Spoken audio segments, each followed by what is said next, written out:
Please admit the honor guard. Members and guests will please rise.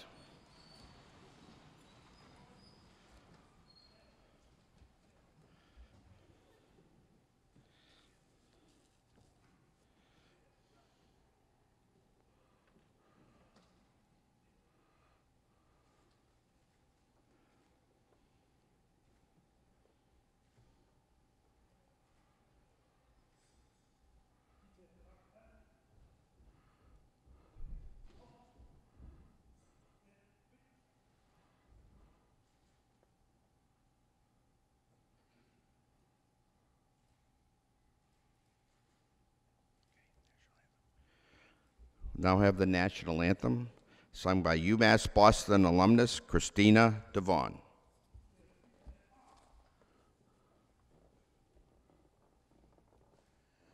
Oh, say, can you see by the dawn's early light what so proudly we hailed at the twilight's last gleaming, whose broad stripes and bright stars through the perilous fight o'er the ramparts we watched were so gallantly streaming, and the rocket's red glare, the bombs bursting in air, gave proof through the night that our flag was still there. Oh, say, does that star-spangled banner yet wave o'er the land of the free and the home of the brave?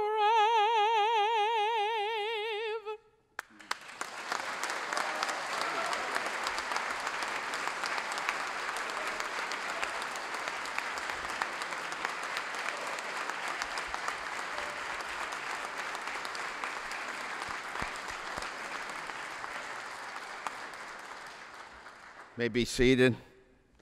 I didn't know UMass offered a course in symphonic singing or opera. I was very impressed. It is the role of the speaker to welcome guests and dignitaries to this chamber for ceremonial events of many kinds. It is my pleasure to do so this morning, and I welcome all of you. Senate President Murray, Chancellor Motley, President Corrett, Commissioner Freeland, Trustee Dick Campbell, Representative Jim Smith, Vice Chancellor Lambert, Chairman Desmond, Professor Nixon, Student Senate President Chaparro, families and friends. The UMass Boston delegation, Representatives Collins, Holmes, Cavallo, Cullinane, and Hunt, welcome.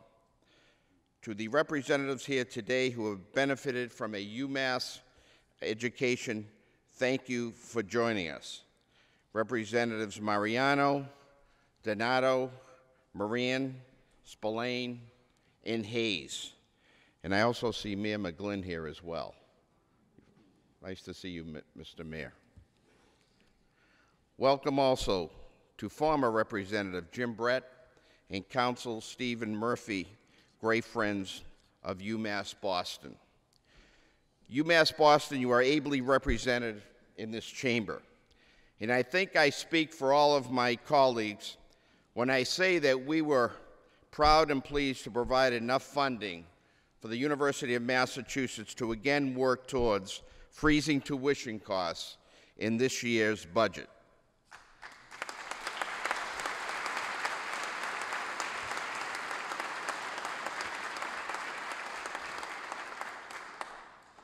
Greater Boston is known around the world as the hub of higher education, research, and innovation. And with UMass Boston's meteoric rise, we now have a public institution that is not only contending with historic greats like Harvard, MIT, and I think Chancellor Motley would agree with me, Northeastern, but also blazing its own path, offering education that is relevant and responsive to the needs of our urban community. UMass and UMass Boston have enhanced Massachusetts' reputation as the country's foremost state for higher education, and in recent years have become a notable force in the Commonwealth's innovation ecosystem. With the opening of the Science Complex this year, the school's partnership with Dana-Farber, and the thriving Venture Development Center, UMass Boston will become an even more significant player in making Massachusetts a national and global leader. It is now my pleasure to introduce my colleague, the Senate President, Therese Murray. Madam President.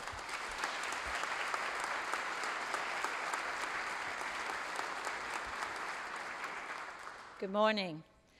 I'd like to thank Speaker DeLeo for hosting today's celebration, and of course welcome Chancellor Motley, President Carrot, and other members and students from the University of Massachusetts Boston to the State House today. I first want to acknowledge Senator Linda Dracena-Fori, who represents the district in which the university is located, and would also like to acknowledge the former Senate President, Robert Travellini, who was among many senators, current and former, who have benefited from the university's education. It's amazing to see how much this university has grown and expanded since its founding 50 years ago. And throughout my time in the Senate, I have been especially proud to support and help in its continued successes. The University of Massachusetts system is truly the Commonwealth's greatest achievement in public higher education, and one of the reasons why we lead the nation in educational standards. While the price of seeking higher education continues to be more expensive, and this is a trend happening across the entire nation, our state has been able to offer world-class education at an affordable price, extending more opportunities to more students. UMass continues to cultivate a strong, educated workforce, which is one of our best and our strongest assets. And these graduates go on to make significant contributions in some of our top emerging industries like life sciences, healthcare, and biotechnology. In fact, the work that is being done at UMass and by UMass graduates goes beyond the borders of Massachusetts and is gaining international recognition as well. Thanks to UMass, we've been able to establish new partnerships and memorandums of understanding between Massachusetts and countries in Europe, which is instrumental in promoting collaboration and encouraging more businesses to set up shop here. And these have also served as incredible opportunities to showcase all the Commonwealth has to offer. Success for UMass is success for Massachusetts as a whole, and I know that we in the legislature are all so proud of their accomplishments and excited to see what the next 50 years for UMass Boston holds for them. And as a kid who grew up and played on that former toxic dump site, and I have a scar on my leg to prove it, fell on some barbed wire out there, I am thrilled to see the changes in what that campus has become, and just thrilled to see the diversity. It is so amazing to sit there and to look out and to see a sea of so many different colors and so many different genders. It's about time, and UMass Boston has led the way. Thank you very much for being here this morning.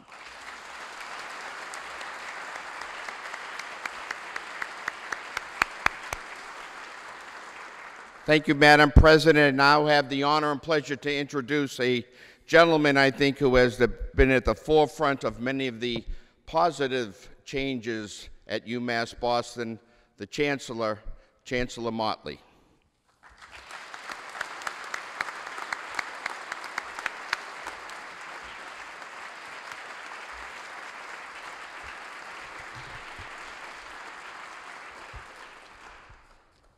Good morning, everybody. Good morning. To the speaker, thank you so much. I am just grateful for you and for our Senate President joining us this morning to celebrate 50 years of excellence, 50 years of opportunity, 50 years of access. It's humbling. It's humbling to be in these chambers. It's humbling to be surrounded by so many wonderful alumni, friends, members of our Board of Trustees, members of our Board of Visitors, and our Alumni Board, and supporters of the University of Massachusetts, Boston. And to see the effect that we have had on our state, on our community, on this country, and on this world in just a half century. Mr. Speaker, I'm also honored that as I look up, I see that you placed my name among those of the stars. I see Motley standing there. You didn't have to do that this morning, but thank you so much.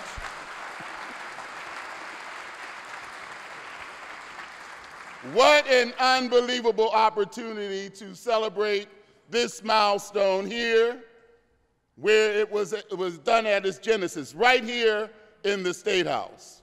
And I thank everyone, anyone who had something to do with making this happen today. Thank you for making a wonderful celebration for your university, University of Massachusetts, Boston.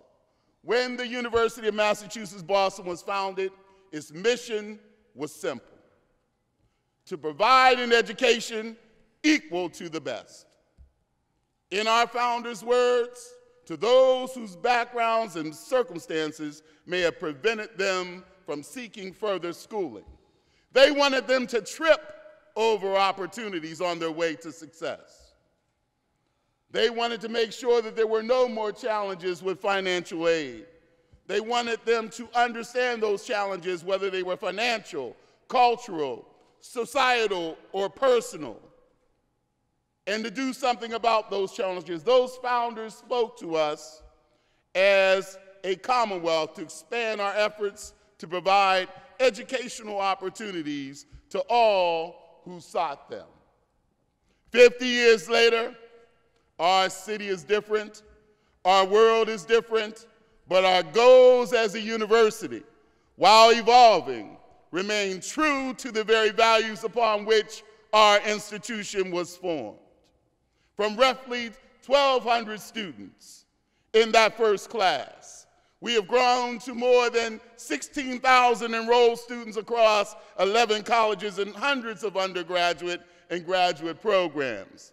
While many of our original students hailed from no further away than Fitchburg, today our students are the most diverse in New England.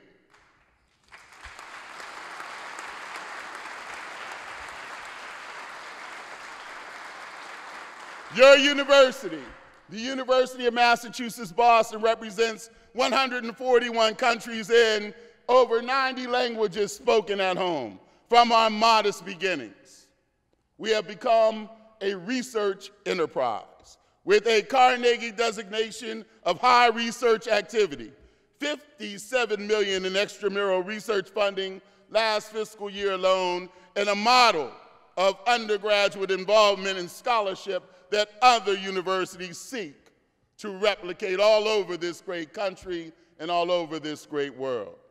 From the Boston Gas Building in Park Plaza or Columbia Point, we continue to expand our physical campus. I doubt that students attending classes at UMass Gas could have dreamed of our beautiful state-of-the-art new integrated sciences complex on our beautiful campus at Columbia Point, located at Dorchester Bay. It's opening this fall, and we're continuing the physical transformation with additional projects, thanks to many of those in this room, and especially the two behind us today and many to my left. From the only choice for some We have become the first choice for generations of students in Boston area and far beyond. I don't say this to diminish the accomplishments of our founders in those early days. Far from it. No matter how large we grow, no matter how many research dollars we attract, no matter how many new buildings pop up on our campus, our mission today is exactly the same as it was 50 years ago. Access, excellence, opportunity. The University of Massachusetts, Boston. Give yourselves a round of applause.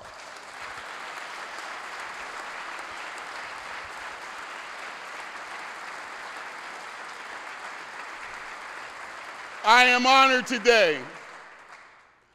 today to point out, sitting up in the balcony to my left, to your right, members of the families of the former Speaker of this House, Robert Quinn, and Senator George Keneally, the co-sponsors of the legislation establishing the University of Massachusetts, Boston, that we celebrate here today.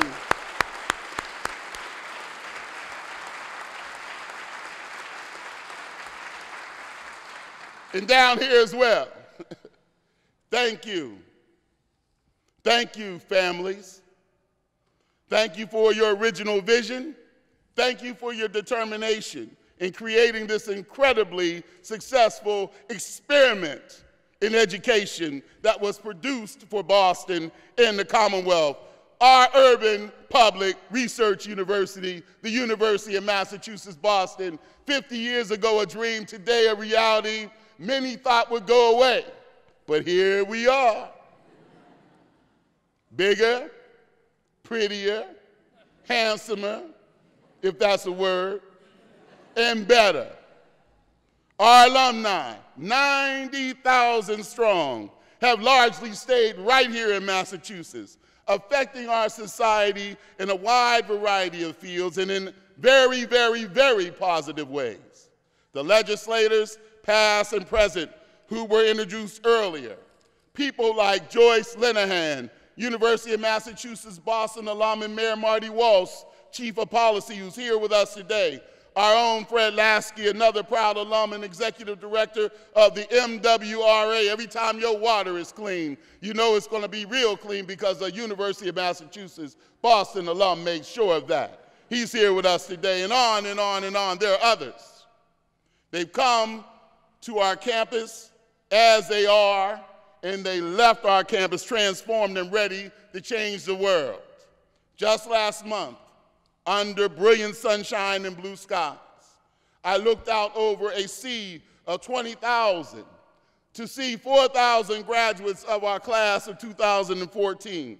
I saw young people, grandparents, students from Chelsea, Chelmsford, and China, black, white, Asian, Latino, rich, poor, students from all backgrounds, family circumstances, cultures, religions, and classes, on their way to their next step. Graduate school, careers, families, travel, questioning. And I wished our founders, the ones who proposed and approved the legislation 50 years ago, had been there to take in that beautiful, beautiful, beautiful sight. I think if they had, they would agree that we have taken their dream in directions they couldn't have predicted. And they've been right here with us today celebrating our 50 years. Thank you, thank you, thank you for understanding that your university, the University of Massachusetts Boston, is on the move, and it needs you to continue being you. And so, it's my pleasure to introduce the president of the University of Massachusetts, a university that takes on all of this Commonwealth, Robert Corrett.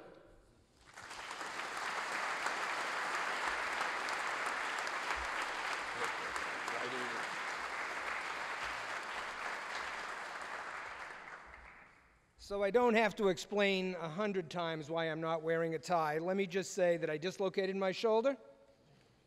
That requires me to wear a sling most of the day, and most importantly, I can't raise my hand high enough to tie a tie. So most people think it's because I was in California for 9 years, and we're just a little worried about that.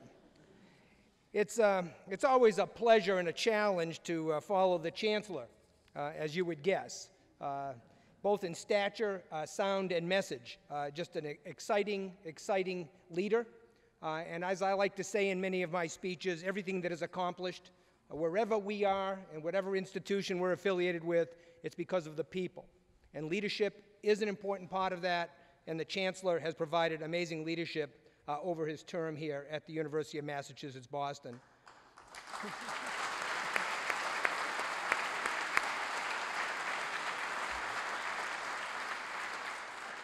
I also want to thank the entire UMass family, past, present, and future, for all that they've done to make the University of Massachusetts Boston the institution that it has evolved to over the past 5 decades.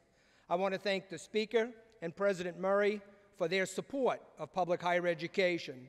Their support of public higher education makes the mission of UMass Boston possible. I want to thank them and the other members of the legislature for realizing that and providing the support we need. Thank you very much.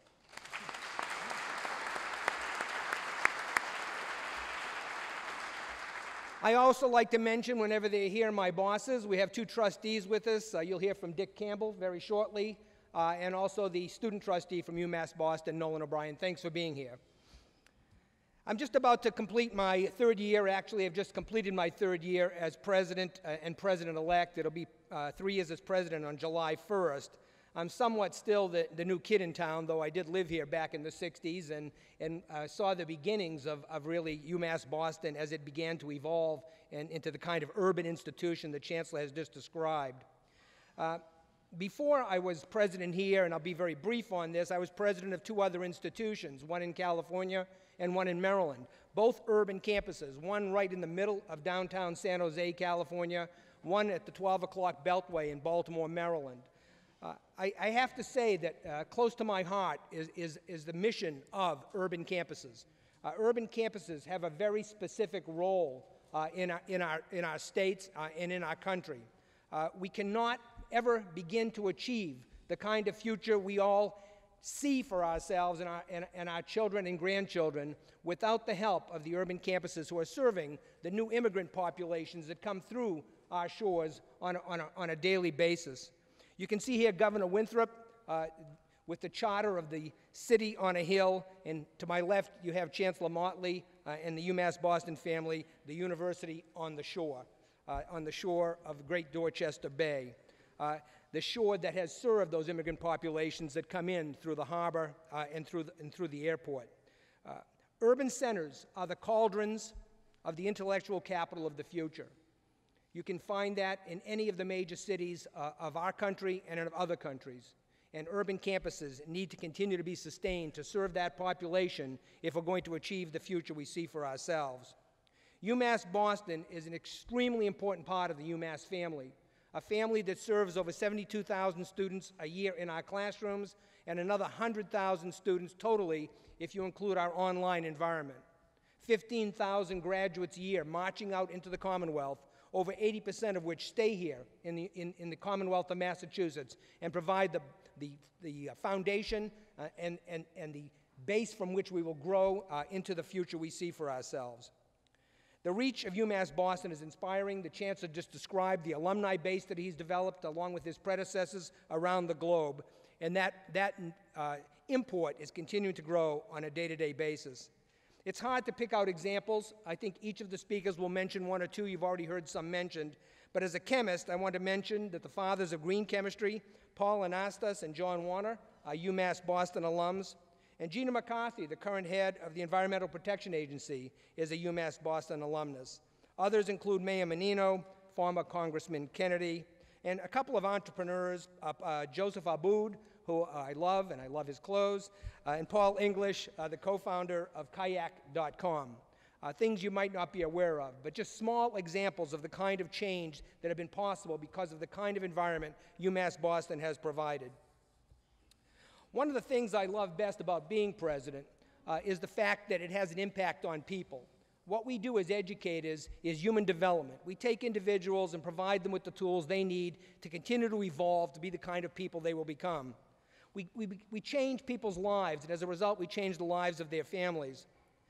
I find no matter where I am in the world, people will walk up to me if I'm wearing a UMass pin or a hat or a shirt that says UMass on it, introduce themselves as alums of our great campuses, often of this particular great campus, UMass Boston. And they talk about how this campus changed their lives, how a particular faculty member changed their lives, or a particular staff member changed their lives. And it just gives me a sense of the excitement that occurs for all of us as educators day to day in terms of the impact on students we have. We know the ones we were friends with, that we mentored and that we were close to, but there are thousands of others that have been equally impacted that we're not quite as aware of. And those are the ones that often walk up and shake my hand and the hand of the Chancellor. This year at the commencement dinner, the night before commencement, we had one of the students who was graduating this year, Sean O'Grady, give a small talk about his life. He also spoke at commencement himself. And you could tell from the story he told the kinds of impacts UMass Boston, UMass faculty at Boston, UMass staff at Boston are having on the students I've been describing here this morning. There is a great sense of social mobility, human development, and human empowerment that comes from the work we do with these students. It is heartwarming, it's exciting, but most important, it's critically important to the students themselves and to the future that we create for them and with them. I don't like to play favorites among my 5 campuses, but today, on the occasion of the University of Massachusetts Boston's 50th birthday, I have to say that I'm in a beacon state of mind, and this today is my favorite campus, and Keith is definitely my favorite chancellor.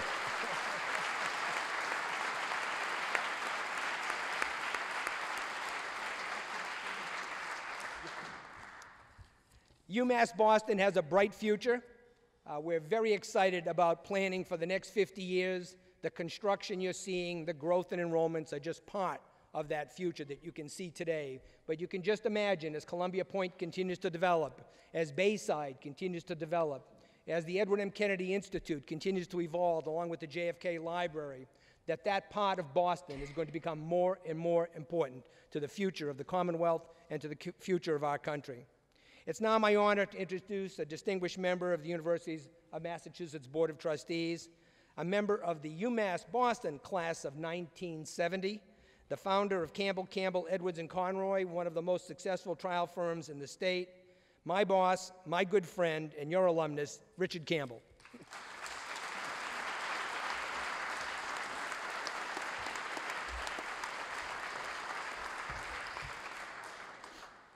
Mr. Speaker, Madam President, thank you, President Corrett, and thanks to everyone who made this celebration possible today.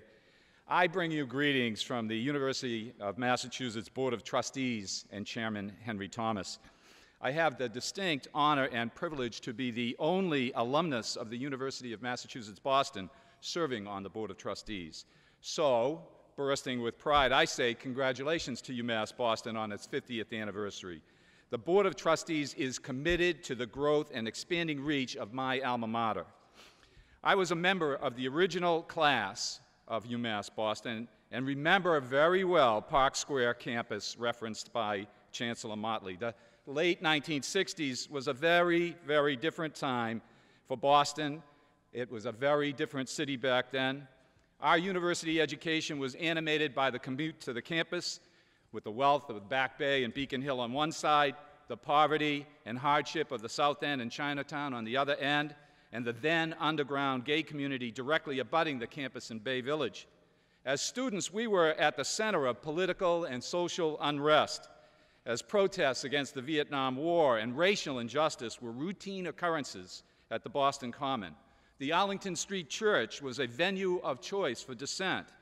And Mel King, one of the great citizens of Boston, was organizing the poor and disenfranchised to demand adequate housing in the center of the city. We were educated about life inside and outside of the classroom. The University of Massachusetts organized the Boston campus so that students like me, of little or no means, could experience a first-rate university education.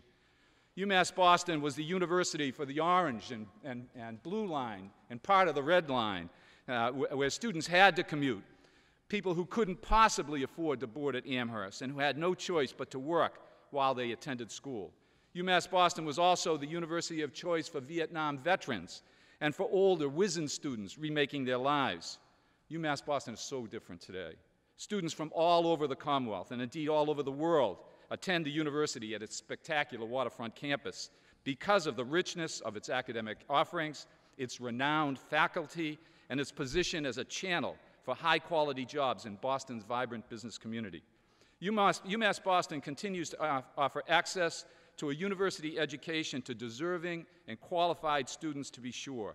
But make no mistake that many students are also there because they were drawn by the programs at UMass Boston that you can't find anywhere else, such as the School for Global Inclusion and Social Development, the first graduate school in the world to focus on inclusion, wellness, and economic development from an international perspective, or the School for the Environment, where students study natural and social sciences to learn how we can interact with our environment sustainably, or our Honors College, where interdisciplinary research is of the highest value. I named these three particular colleges added within the last 4 years because as a trustee, I had the privilege of approving them. And I'm proud of my role and my fellow board members that we have played in helping this university become a major contender in a crowded educational arena. UMass Boston is on the threshold of national and international prominence. It's been fun to be part of the team pushing it across that threshold. So congratulations to my alma mater on the 50th anniversary.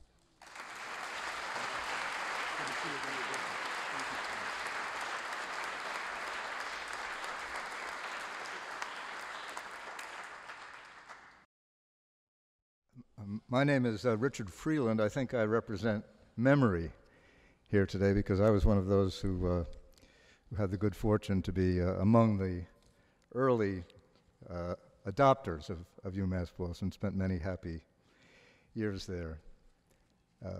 50 years is a long time. Those of us lucky enough to be young and present at the creation are now old. Yet the campus itself still seems young. Some of that, of course, has to do with the ever-renewing quality of academic institutions, and some from the reality that a 50-year-old university is a comparative infant in Massachusetts. Still, this anniversary is a major milestone. Indeed, a somewhat astonishing one for those of us who remember Columbia Point as a desolate garbage dump, host only to the city's most troubled housing project. So I thank Chancellor Motley for bringing us together today. I am pleased to recall the hopes of those joyous early days not all that long ago, and to reflect from that perspective on UMass Boston today. I joined the university as assistant to President Robert Wood in 1970 and came over to the Boston campus as assistant to Chancellor Frank Broderick in January of 1971, when UMB was still housed in a random collection of aging buildings in Park Square. It was a love affair from the start. I loved working for Frank and soon came to love the man himself. I loved being part of creating a public urban university. I loved being surrounded by other young professionals who shared my belief that we were building both a fine center of learning and scholarship and a vehicle for addressing the urgent social issues of that era, the decline of cities, the social and economic inequities that burdened urban communities, the disgrace of racial injustice. I remained at UMass Boston for 21 years and never stopped feeling privileged to be associated with the work we were doing and the people who were doing it. Not that we agreed about everything. There were debates about curriculum, Should we be devoted entirely to the liberal arts at the undergraduate level, or also develop occupational and professional programs? There were debates about admissions. Should we primarily enroll students from Boston and its urban suburbs, or serve the broader metropolitan region? There were debates about organization. Should we consolidate the first two colleges of liberal arts into one? Should we create a separate college of science? There were debates about personnel policy. How much emphasis should be placed on teaching, on research, and how much value should be attached to professional public service? Discussions of these matters were often heated, but we were bound together also by a sense of shared purpose that turned policy adversaries into personal friends. And some things were never in dispute. One was the central importance of teaching. UMass Boston in those early days was a community of passionate teachers. There were superb scholars on that faculty and in remarkable number, but most of them were drawn to our enterprise to teach undergraduates in an urban setting. I marveled at individuals who were stars in their disciplines, pouring out their hearts to 30 student classes filled with the hesitant survivors of urban public schools. The university grew. The first two colleges of liberal arts were indeed combined into one College of Arts and Sciences, which was later redivided into a College of Liberal Arts and a College of Science. College 3 was a turning point, the first with a practical focus, public and community service. College 4, the College of Professional Studies, later became the College of Management. Then the merger with Boston State College and the addition of nursing and teacher education, then graduate and research programs. As we added advanced functions, there was always an emphasis on connecting our work with the social, economic, and educational issues facing the region and the city. The McCormick Institute, the Trotter, Gaston, and Asian American Institutes, the Institutes for Learning and Teaching, the Urban Scholars Program. This process, of course, continues. New initiatives are added each year. Many who were part of those early days have moved on in one way or another. We ask ourselves this question: what, in the end, did we build? Has UMass Boston advanced the purposes that so much inspired us? Universities must, of course, adjust to changing circumstances, seize new opportunities. But I cannot not hope that the passionate culture of undergraduate teaching that marked those early days is still robust. And I cannot not hope that the commitment to using UMB's educational and scholarly resources to address urban issues also remains firm. These matters continue to command our attention. From what I can see, these qualities have been sustained, even as the university has widened its scope and heightened its aspirations. So I commend Chancellor Motley and the community of UMass Boston for carrying forward and enriching the work we initiated. It is an honor, today as it was then, to be among you. Thank you.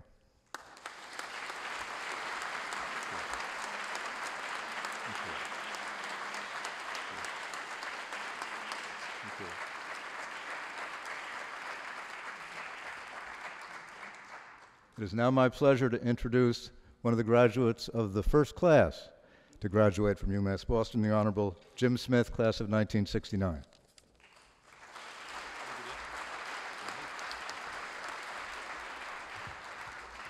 Thank you, Madam Speaker, Madam President.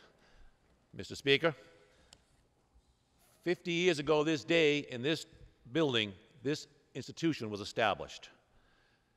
Remarkably, within 15 months of the passage of the legislation, A faculty was recruited, a chancellor appointed, an entire administration hired, and over 1,000 students admitted. I was one of those students. The members of the first class, the charter class, will never forget those first days, late in the summer of 1965. The first sound heard by the first student was the roar of the drill hammer tearing away at the old gas building. What we did not know then was that the remodeling would never stop. What once was originally offices became a cafeteria, and then offices again, and finally a science lab. But throughout the noise, the plaster dust, the remodeling, and the general confusion, we survived. We came for different reasons, from different places, and often by happenstance. We found great leaders in our chancellors, John Ryan and Frank Broderick, an extraordinary dean of faculty, Paul Gagnon, who through skill, persistence, and charm managed to attract an incredible faculty to a new institution. We were taught by full professors, classes typically no larger than 15 students for the entire 4 years. The tradition of a superb faculty continues today. Now, during our 4 years, we saw the university grow from 1 building to 7, from a 1-year academic program to a 4-year degree granting program. We were tutored by 1 superb faculty. We had 2 chancellors, 3 directors of student affairs, 4 locations of the library, 5 different homes for the bookstore, 6 serious campus site proposals, 7 locations of the student government office, and 8 hectic registration days. We went through 4 registrars. But through it all, the university thrived and grew, and in so doing, developed a unique character.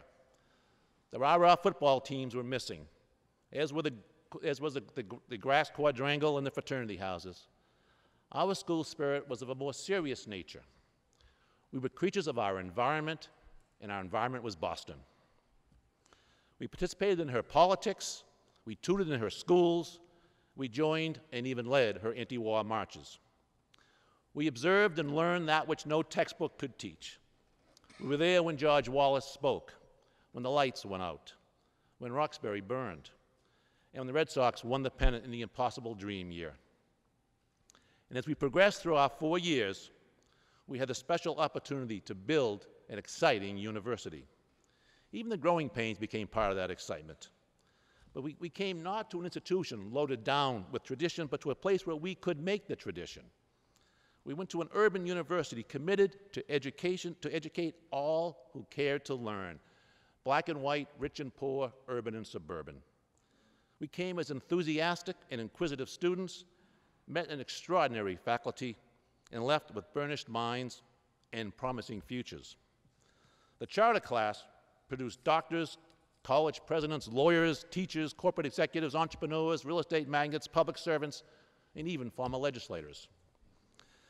Mr. Speaker, I should point out that the initial legislation sponsored by Gigi Keneally and Bob Quinn authorized an appropriation of $200,000 to plan for this university.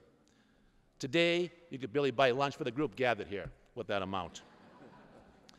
And how appropriate it is that in a few minutes, this chamber will again hear the voice of a Keneally and of a Quinn. As Chancellor John Ryan said at the first faculty and student convocation in September of '65, the most joyful work which has permitted man on this earth, the building of a university, a place of ideas, a place of freedom, a place of responsibility. And as we have seen over the last half-century, that work is never-ending. Today's University of Massachusetts at Boston has remained true to its humble beginnings and to its great and lofty goals. Thank you.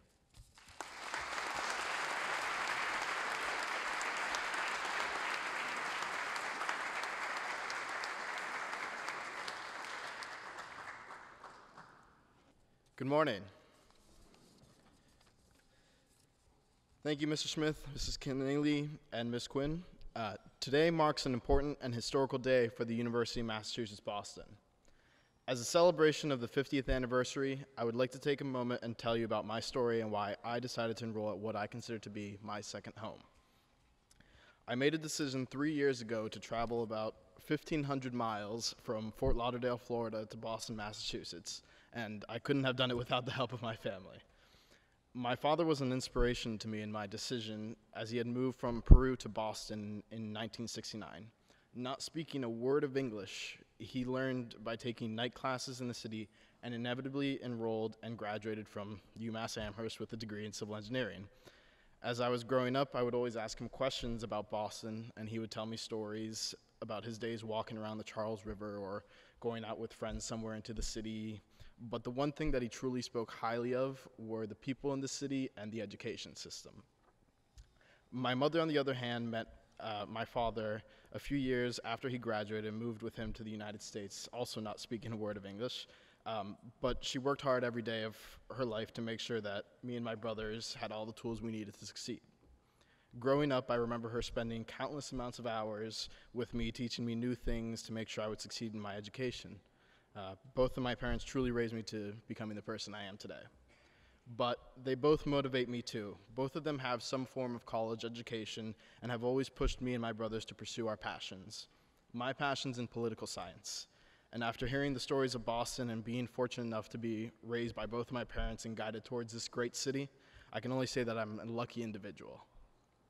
UMass Boston is a world-class institution. The type of education that's offered at this university is one that is conducive to creativity, one that fosters a student-centered environment, and one that is truly developing the future leaders of our nation. I still remember the first time I ever walked through the doors of the campus center during my orientation. I was a nervous incoming freshman, completely new to the city, but already overwhelmingly excited and enthusiastic about a new chapter in my life.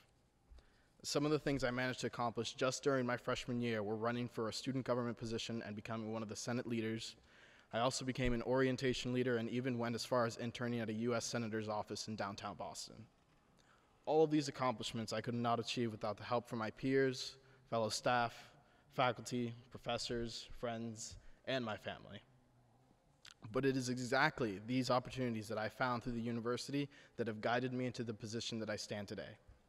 As student body president, I'm working with students and the university to continue to create a student-centered university that offers the type of opportunities which students have a passion for. As the only public institution in Boston, we have a duty to further the passions that students have and continue to do so while remaining true to our mission and values. With the new science complex opening up this fall, we'll continue to see our standing as a public research institution become more and more important, not only on a local level, but a global level. With a new general academic building up and coming, students in art, chemistry, performing arts will all benefit in terms of their educational experience and life experience. With both of these buildings as well, student life will continue to grow and become more and more prominent. But this is only the beginning. The University of Massachusetts Boston continues to grow in size and opportunities. As a college education only becomes more and more important in our world today, the students that choose a UMass Boston education will be the individuals at the forefront, being the pioneers of new industries and ideas. Thank you, and happy 50th, UMass Boston.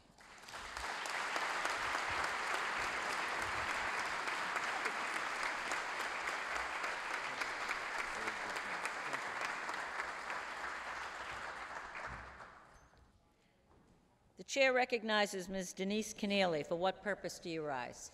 Madam President, I rise to speak about the passage of Senate Bill number 849, creating the University of Massachusetts at Boston.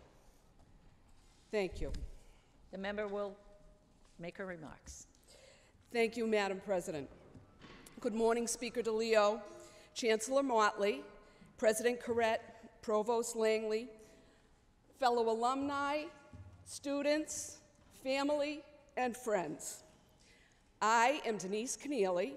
I am the daughter of the late Senator George V. Keneally, Jr. of Dorchester, and I am a 1977 graduate of the University of Massachusetts at Boston.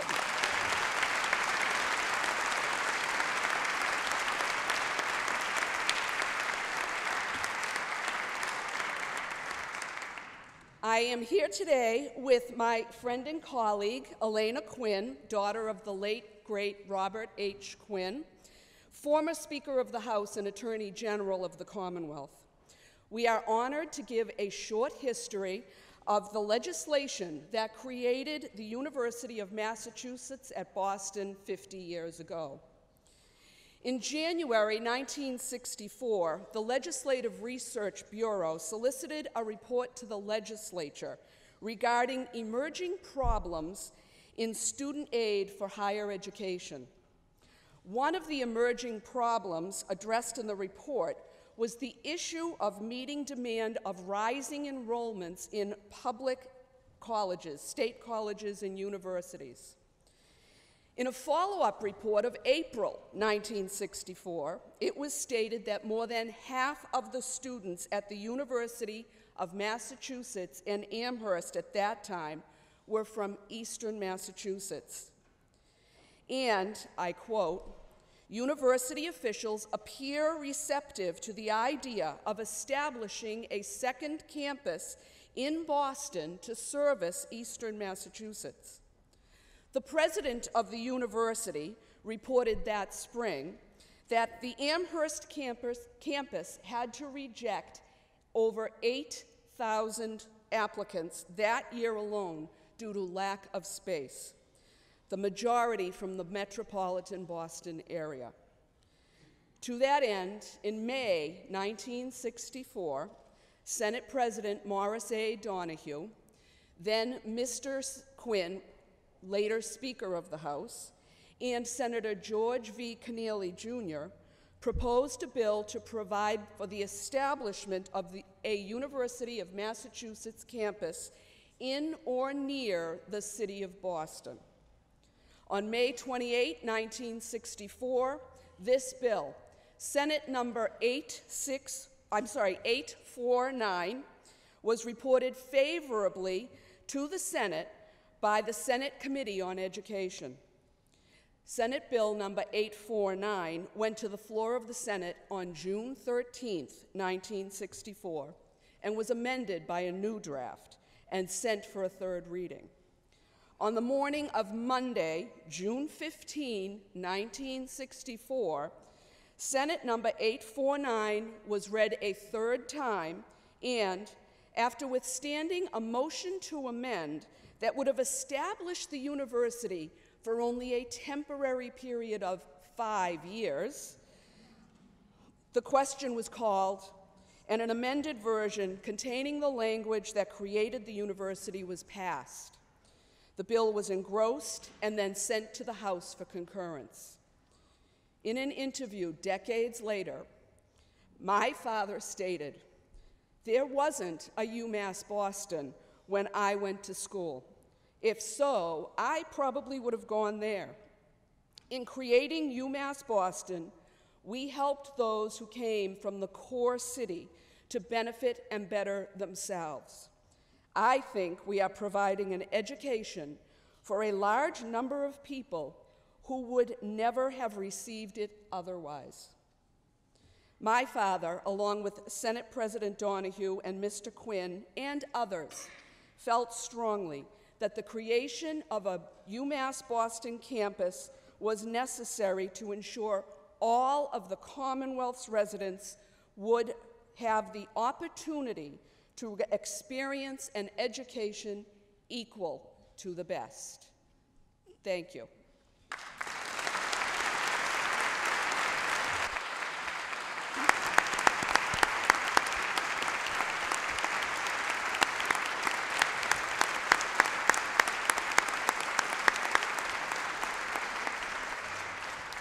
The chair thanks the gentlelady for her remarks. For what purpose does the gentlelady rise?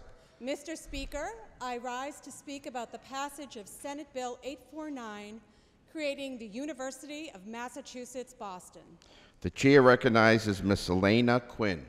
Thank you. Thank you, Speaker DeLeo. Good morning, Senate President Murray, Chancellor Motley, President Corrett, and all gathered here today for this great celebration. I am Elena Quinn, the daughter of Robert H. Quinn, the former Speaker of the House of Representatives. I'm delighted to relate the events that took place in the General Court on the evening of Monday, June 15, 1964. At 22 minutes after 8 o'clock in the evening, Mr. Davrin of Milford called the House to order.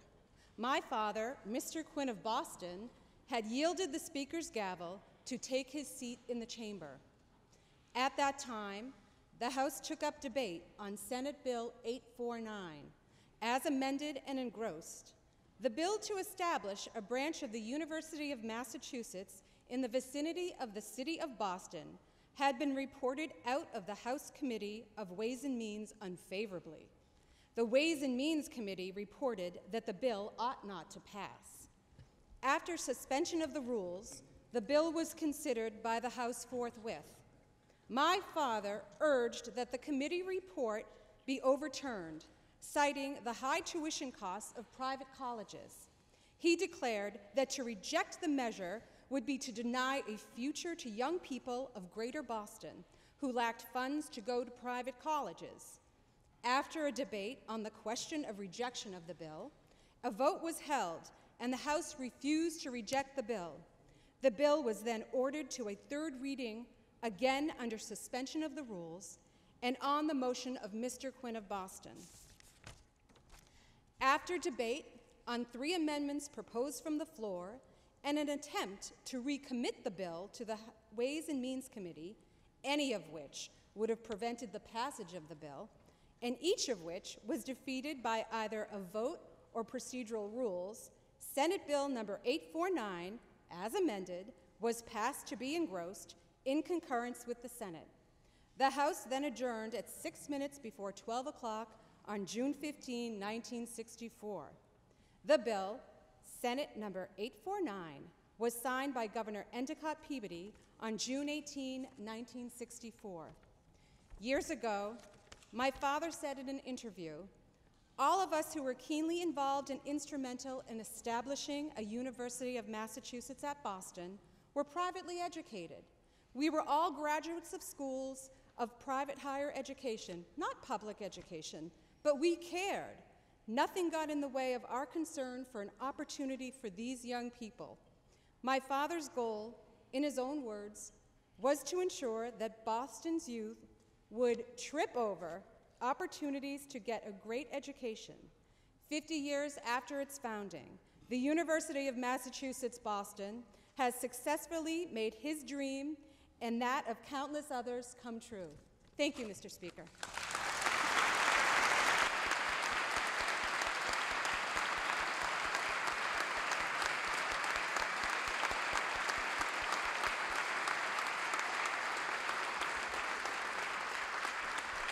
The chair thanks the gentlelady for her remarks and now turns the microphone over to Chancellor Motley.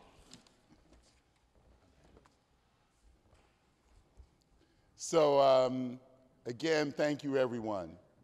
What my responsibility now is to welcome you to go down to join us for a photo opportunity on the stairs of this beautiful State House. And so we want you to meet at Doric Hall, which is down 1 flight on the 2nd floor. And then we're all, everyone we pick up along the way is going to be in that fascinating photograph. So we look forward to seeing you down there. Thank you for coming this morning. Thank you for opening up this beautiful chamber to us, Mr. Speaker. And to Madam President, thank you. We're so grateful, we're honored. University of Massachusetts, Boston.